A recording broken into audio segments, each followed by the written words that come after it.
सभापती निवडीमध्ये या सगळ्या गोष्टीमध्ये इतर पक्षांना आता बरोबर घ्यायचा प्रयत्न करणार का तुम्ही? मी कोण बरोबर घेणार, मलाच कोण बरोबर घेत नाही, मी कुणाला बरोबर घेऊ. विषय काय आहे की या प्रक्रियेमध्ये मी आजही सांगतो, परवाही बोललो, भविष्यातही सांगेन, मी भारतीय जनता पक्षाचा कार्यकर्ता आहे. भारतीय जनता पक्षाचा जिल्हा परिषद अध्यक्ष झाला पाहिजे ही माझी भूमिका सातत्यानं होती. महायुती म्हणून व्हावा ही माझी भूमिका मी सातत्यानं आपल्याकडे बोलून दाखवली होती. महायुतीतनं नाही झाला तर भारतीय जनता पक्षाचा अध्यक्ष होणार हेही मी सांगितलं होतं. त्या अनुषंगानं प्रयत्न आम्ही केले, सुदैवानं आम्हाला यशही आलं.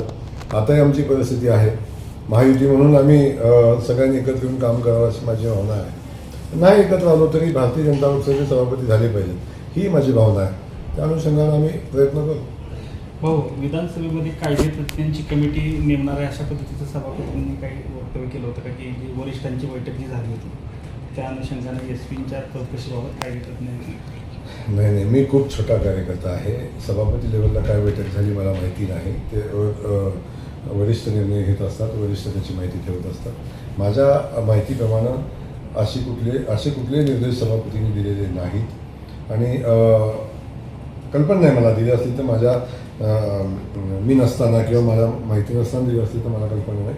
परंतु अशा न्यायिक चौकशी करत असताना त्याला शासनाची शिफारस लागते, मुख्यमंत्री महोदय निर्णय घेत असतात.